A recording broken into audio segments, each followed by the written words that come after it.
गरदा उड़ा बता चली मचला लइकन में खलबली। अरे बाबू हाय गली में गरदा उड़ा बता चली मचला लइकन में खलबली। मारले नि सेंट जब हम कम कौआ अरे ना होई खेसरिया के हे गोरी तोरी चुनरी बझल कौआ जान मारे लहनाई लखन हटा हम का करी।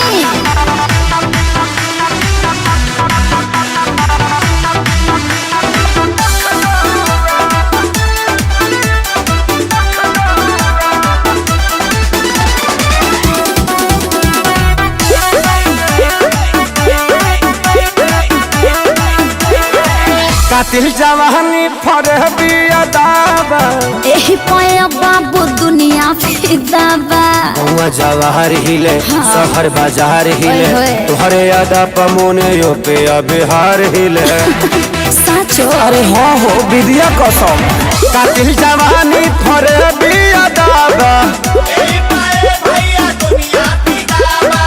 लगता कि पिके आइना बड़ा जैसी पौवा। अरे मुंह महक रहा है हटिए। अरे रजनीगंधा तुलसी खाए है न रे ये गोरी तोरी चुनरी बझल कौआ तो जान मारे लहनाई लखन चल हटा।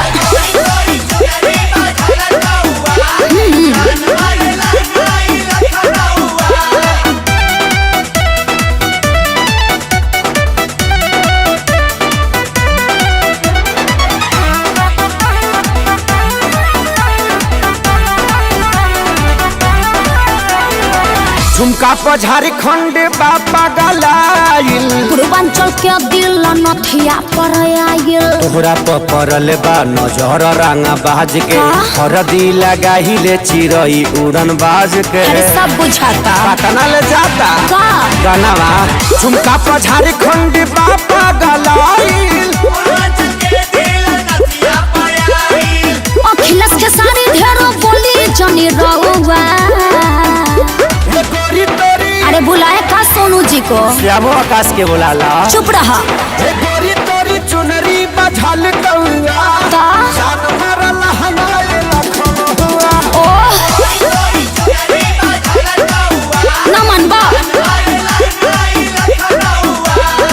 अरे मुँह का presented by Adi Shakti Films।